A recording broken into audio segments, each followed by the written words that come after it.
ओम शांति शांति शांति। ओम शांति शांति शांति।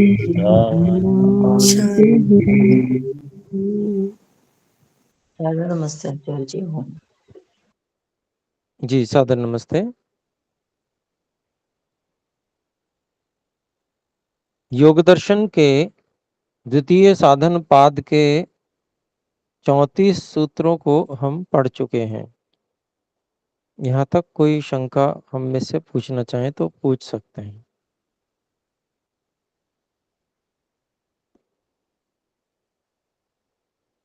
जी, एक शंका मेरे पास लिखित आई थी, थोड़ा सामान्य है, उसके विषय में मैं बता देता हूँ।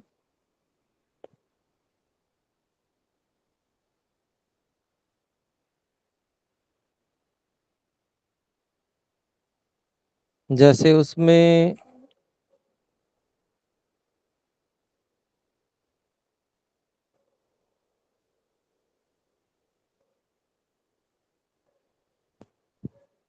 ये पूछा गया है कि जिस व्यक्ति को मारा जाता है क्या उसने भी पूर्व जन्म में ऐसा किया, किसी और के साथ ऐसा किया था, या कुछ और भी कारण है। तो ये प्रश्न है, तो इसमें थोड़ा सा और जोड़ना चाहिए कि यदि किसी व्यक्ति ने किसी को अन्यायपूर्वक मारा है पूर्व जन्म में, तो जैसा कि एक सामान्य न्याय का नियम हम समझ सकते हैं, बड़े आसानी से समझ में आता है,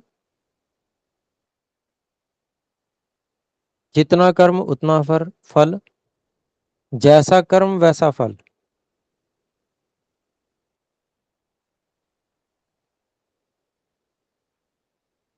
तो उसके अंतर्गत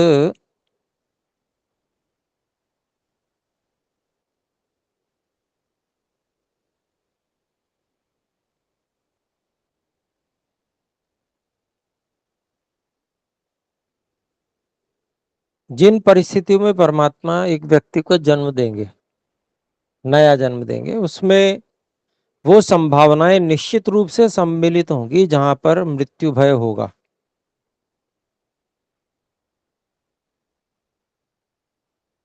अर्थात ऐसी मान्यताओं वाले लोग जो बिना किसी अपराध के भी मारते हों अन्यों को, वहां पर भी होंगे, उस वातावरण में जन्म मिलेगा। तो दूसरा ये कि अन्यायपूर्वक मारना जो है वह एक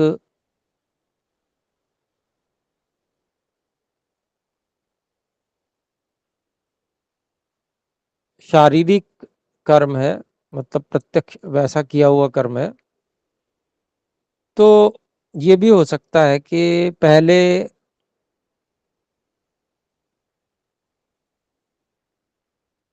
उस व्यक्ति को स्थावर आदि का जन्म मिले,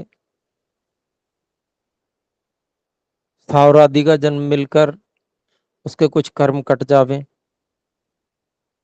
फिर उसके बाद में उसको जो मृत्यु दुख मिलने के लिए किसी अन्य प्रकार का जन्म मिले जहां ऐसी संभावनाएं हो कि उसको काट दिया जाएगा, मार दिया जाएगा।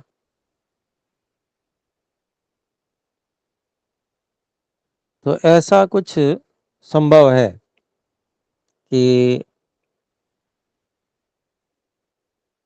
जिसके माध्यम से उसके कर्मों का फल भोग उसको मिल पाए। तो मैं समझता हूँ उत्तर में स्पष्टीकरण होगा। यदि कोई बात रह गई हो तो और पूछ सकते हैं। ठीक है, तो अभी हम आगे बढ़ते हैं।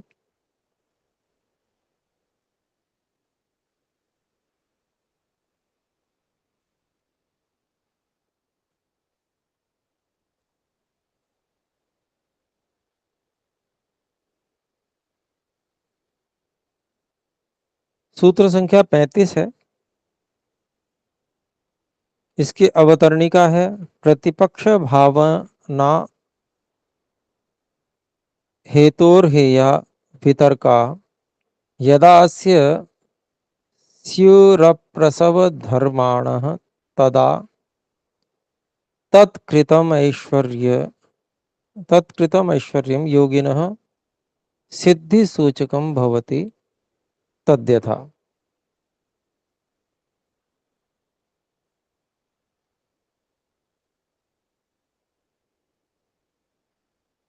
इसका अभिप्राय हुआ प्रतिपक्ष भावना हेतोः हेया। प्रतिपक्ष भावना रूपी कारण से जो नष्ट करने योग्य हैं, ऐसे जो वितर्क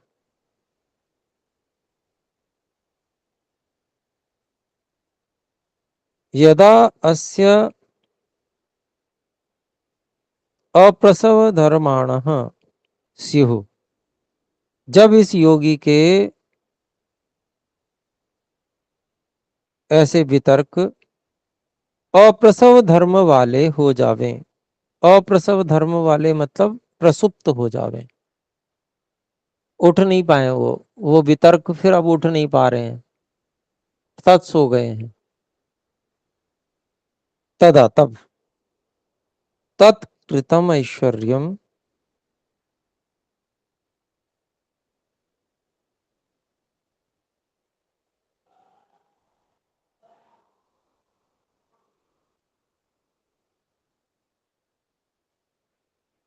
उन वितर्कों पे विजय प्राप्त करने से और यम नियम का पालन करने से उत्पन्न जो ऐश्वर्य है,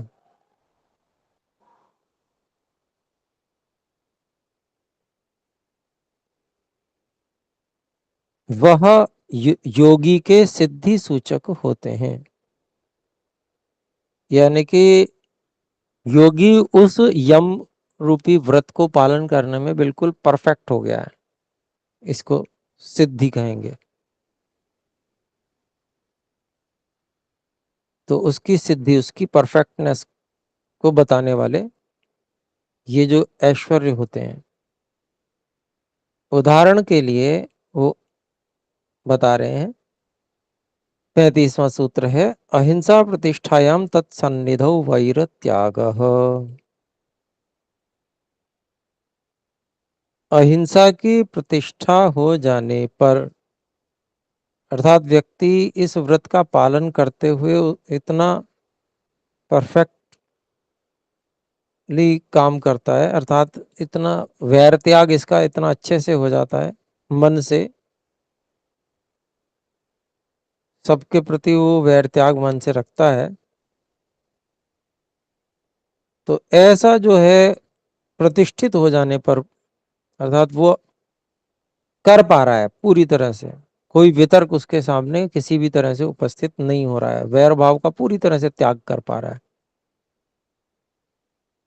तो तत्सन्निधौ उसकी निकटता से अन्य प्राणियों का भी वैर त्याग हो जाता है। और व्यास भाष्यम में सर्व प्राणी नाम भवती, सभी प्राणियों का हो जाता है, ऐसा यहां बताया है। तो इसमें हम एक बात और जोड़ेंगे ऋषियों की बात के साथ में, यथा योग्य, यथा योग्य हो जाता है। अर्थात अगर कोई बहुत ही अधिक कुसंस्कारी व्यक्ति है तो उसके कुसंस्कार थोड़े कम हो जाएंगे, हल्के हो जाएंगे। जो कम कुसंस्कार वाला व्यक्ति है उसके बिल्कुल हट जाएंगे, वैर त्याग हो जाएगा उसका, ऐसा समझना चाहिए। तो जिसके कम हो जाएंगे ऐसा जरूरी नहीं है कि वो दुर्व्यवहार छोड़ दे, वो वैर भाव रखे ही ना। तो कम होंगे, थोड़े कम हो जाएंगे, लेकिन कुछ रहेंगे जिसके कारण से वो मार भी सकता है योगी को, ऐसा समझना चाहिए। क्योंकि सामान्य रूप से जो सभी प्राणी हैं वो वैर भाव का त्याग करते हैं, क्योंकि सामान्य रूप से बहुत बुरे संस्कारों वाले लोग और आत्माएं कम होती हैं।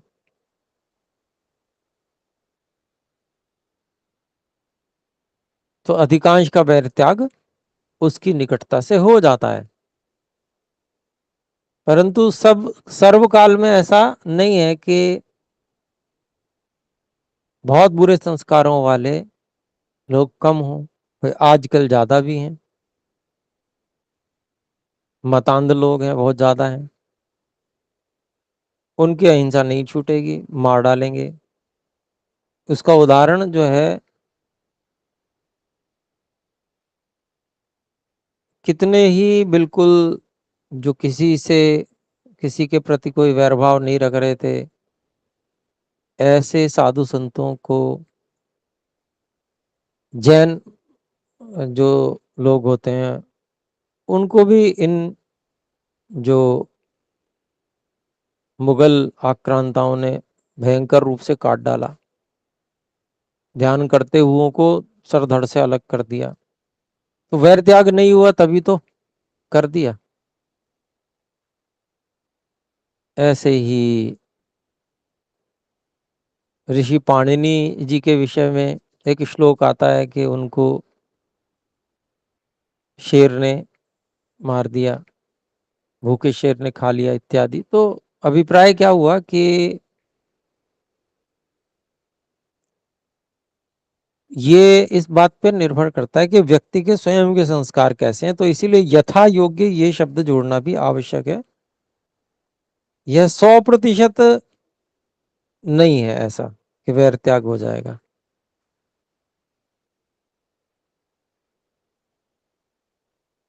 और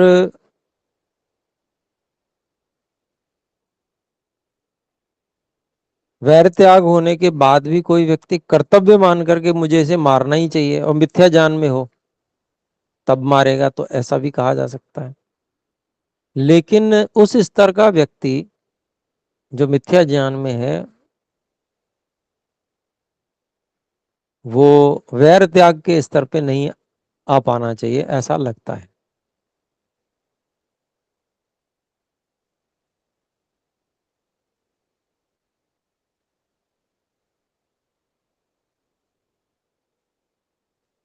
कोई किसी को वैर होगा तभी मारेगा, ऐसा कोई आवश्यक नहीं है। मिथ्या ज्ञान के अंतर्गत भी मार सकता है।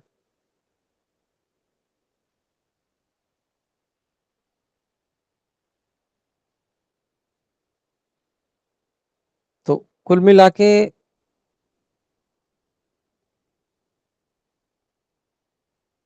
इस बात को हम मान सकते हैं, ऋषियों ने कही है।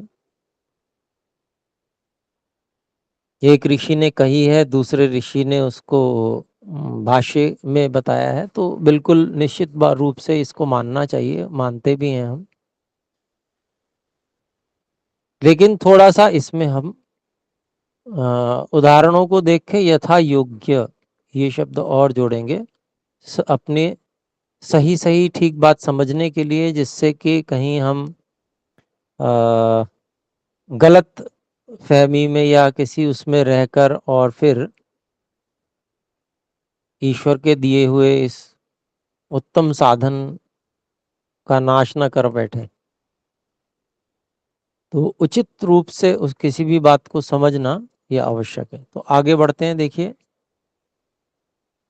विचार कीजिएगा, मैंने कुछ बातें रखी आपके सामने, इस पे और चिंतन कीजिएगा।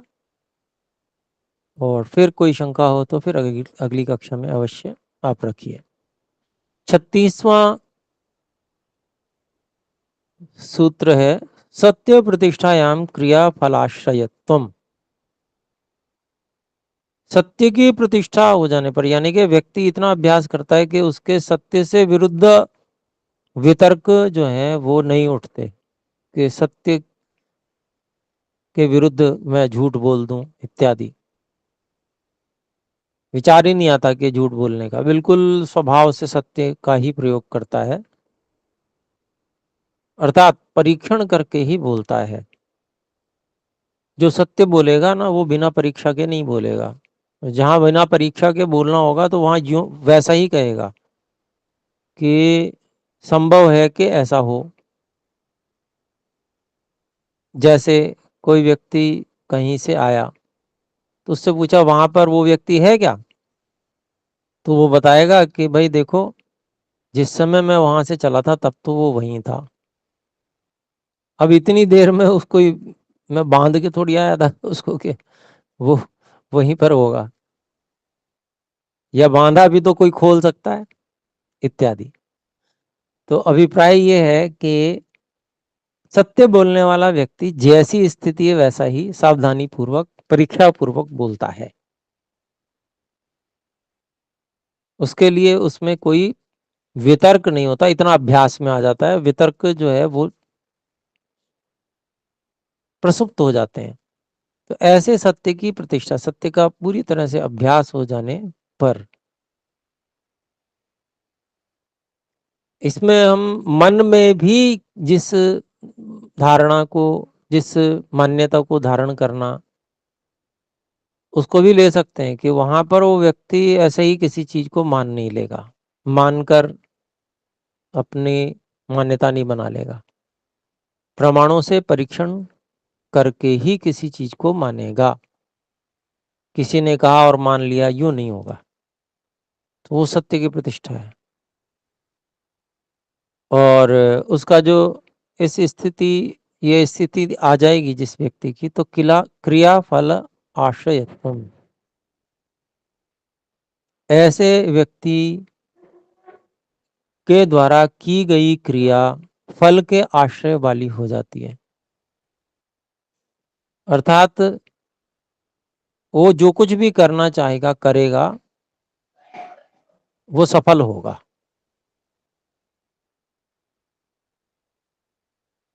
तो व्यास भाष्य यहाँ देखते हैं, व्यास भाष्यम धार्मिको भूया इति भवति धार्मिकः।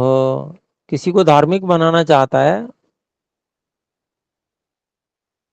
और कहता है कि धार्मिक हो जा तू, तो इस प्रकार से वो धार्मिक हो जाता है। अब क्रिया फलाश्रयत्व को यहाँ पर जोड़ेंगे हम, खाली कथन मात्र नहीं होगा कि तू धार्मिक हो जा और वो हो गया, ऐसा नहीं है। उसके लिए जो प्रयास आवश्यक है वो भी योगी करेगा, इसीलिए यहाँ क्रिया फलाश्रयत्व कहा है।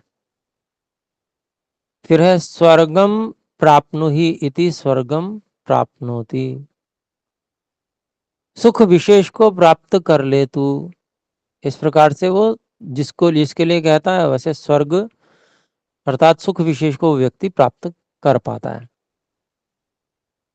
अमोघस्य वाक् भवति, इसकी वाणी अमोघ हो जाती है, ऐसा महर्षि व्यास जी कहते हैं।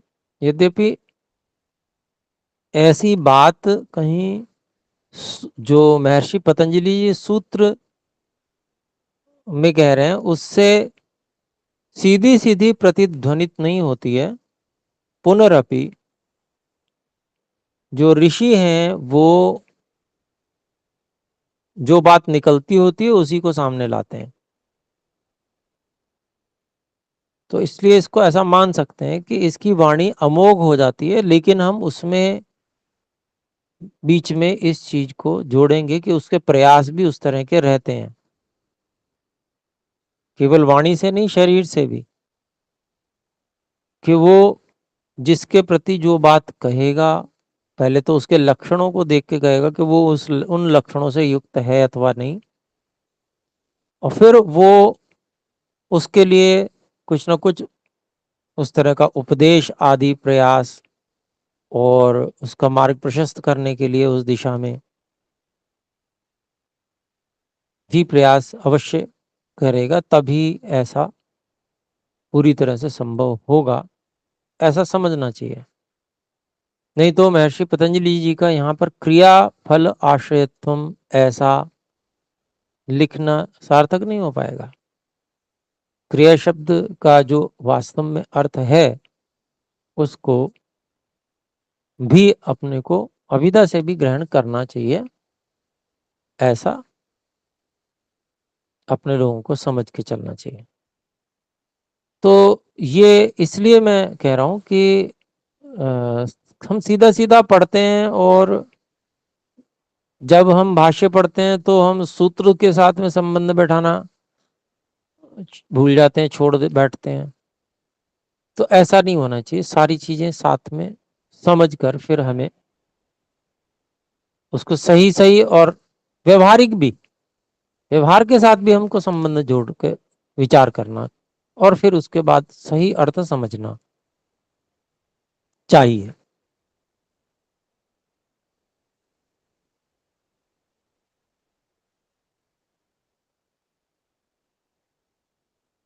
स्वामी दयानंद जी सत्यार्थ प्रकाश में जो बात लिखते हैं इस सूत्र का अभिप्राय के रूप में, सत्याचरण का ठीक ठीक फल यह है कि जब मनुष्य निश्चय करके केवल सत्य ही मानता, बोलता और करता है, तब वह जो जो योग्य काम करता और करना चाहता है वे सब सफल हो जाते हैं।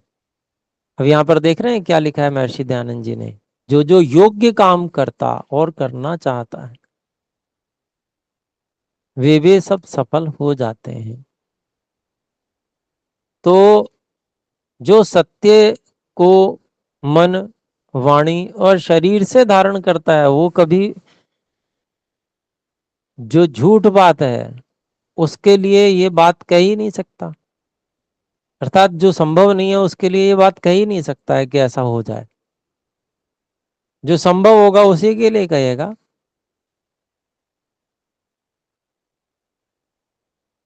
और उसके लिए वहां पर प्रयास भी अपेक्षित हैं।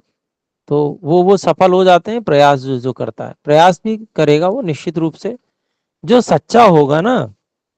तो ये आप समझ लीजिए, हम लोगों को समझ लेना चाहिए कि उसका वो अंतर्निहित है, वो जो करना चाहता है उसके लिए वो पहले तो उसका वो भी देखेगा कि वो उसकी प्रवृत्ति वैसी है अथवा नहीं है, क्योंकि वो सत्य ही मान रहा है मन से, सत्य ही बोल रहा है और सत्य ही कर भी रहा है। तो ये तीनों ही उसके साथ में, इसलिए ऐसा अपने लोगों को समझना चाहिए। तो आगे देखते हैं, 37वां सूत्र है, अस्तेय प्रतिष्ठायाम सर्वरत्नोपस्थानम। अर्थात जो व्यक्ति अपने मन से अस्तेय, चोरी न करना, मन से ही बिल्कुल पूरी तरह से इसका पालन करता है, वितर्क इसके विपरीत बिल्कुल भी नहीं उठाता उसका, तो ऐसे व्यक्ति को सभी रत्न प्राप्त हो जाते हैं जो उसके लिए आवश्यक होते हैं।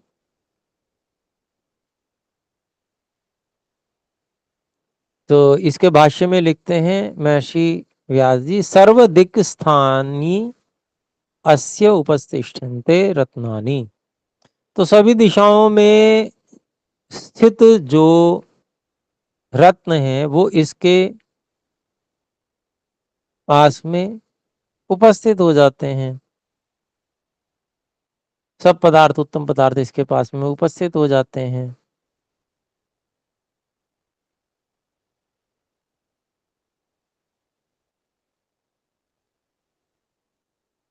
तो कैसे होते हैं वो, इतना शुद्ध हृदय हो जाता है कि जो भी सब लोग होते हैं वो उसको ऐसा अच्छा मानते हैं और उसके लिए उन सबके मन में भाव आते हैं कि इसके पास इसको देना चाहिए, ये सब वस्तुएं इसको आवश्यकता हो रही है। वो खुद ही समझते हैं बिना कहे ही कि इसको भी इस चीज की आवश्यकता है, तो उसको वो ला कर देते हैं ऐसे उत्तम प्रकार के व्यक्ति को। तो ऐसा होना संभव है।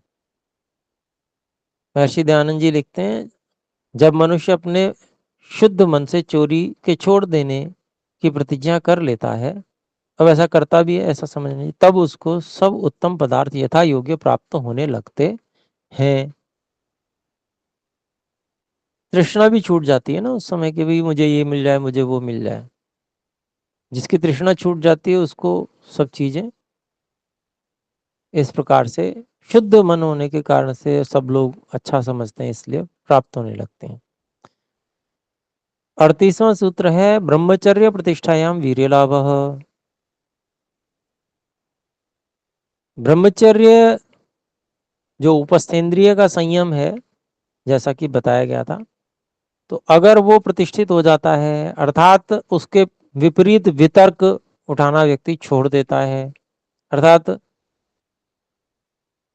वो प्रसुप्त अवस्था में चले जाते हैं, वितर्क आते ही नहीं, इतना अभ्यास कर लेता है, तो जो पराक्रम का लाभ होता है इसको, ऐसा शरीर भी बलवान मजबूत शक्तिशाली बन जाता है और ये पराक्रम कर सकता है, जिस कार्य को छुएगा वहीं पर वो उतना उसमें पराक्रम कर सकता है। तो यहाँ पर भाष्य देखते हैं, यस्य लाभाद अप्रतिघातान गुणान उत्कर्षयति। तो इस पराक्रम का लाभ होने से अप्रतिघातान, न दब सकने वाले, गुणान, गुणों को, उत्कर्षयति, बढ़ा लेता है। ये न दब सकने वाले गुणों को कोई दबा नहीं सकता, अर्थात ऐसी शक्ति इस ऐसे व्यक्ति में बढ़ जाती है। सिद्धिश्च विनेयेषु ज्ञानम आधातुम समर्थो भवति। सिद्धश्च, सिद्धश्च, और सिद्ध जो होता है, जो जिसका ब्रह्मचर्य सिद्ध हो जाता है, वह विनेयेषु, विनेयेषु मतलब शिष्यों में, ज्ञानम आधातुम, ज्ञान धारण कराने में समर्थो भवति, समर्थ हो जाता है। अर्थात दूसरा लाभ भी महर्षि व्यास जी ने अपनी ओर से भी बताया कि जो व्यक्ति ब्रह्मचर्य सिद्ध कर लेता है, इतना अच्छा ब्रह्मचर्य उसका हो जाता है कि उसके वितर्क नहीं उठते, इतना अभ्यास हो जाता है, तो वह अपने शिष्यों में ज्ञान धारण कराने में समर्थ होता है। मतलब बहुत आसानी से, सब लोग नहीं करा सकते ज्ञान धारण, शिष्यों में ये करा सकता है, तो ये आचार्य बनने योग्य हो जाता है।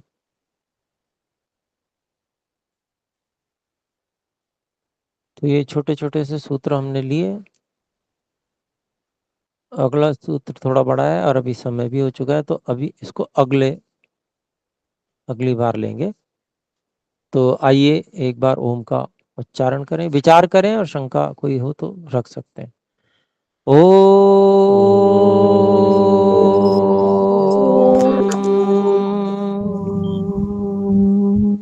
सादर नमस्ते आचार्य जी। सर्वेभ्यो नमः, सभी को सादर नमस्ते। धन्यवाद जी। सर्वेभ्यो नमः।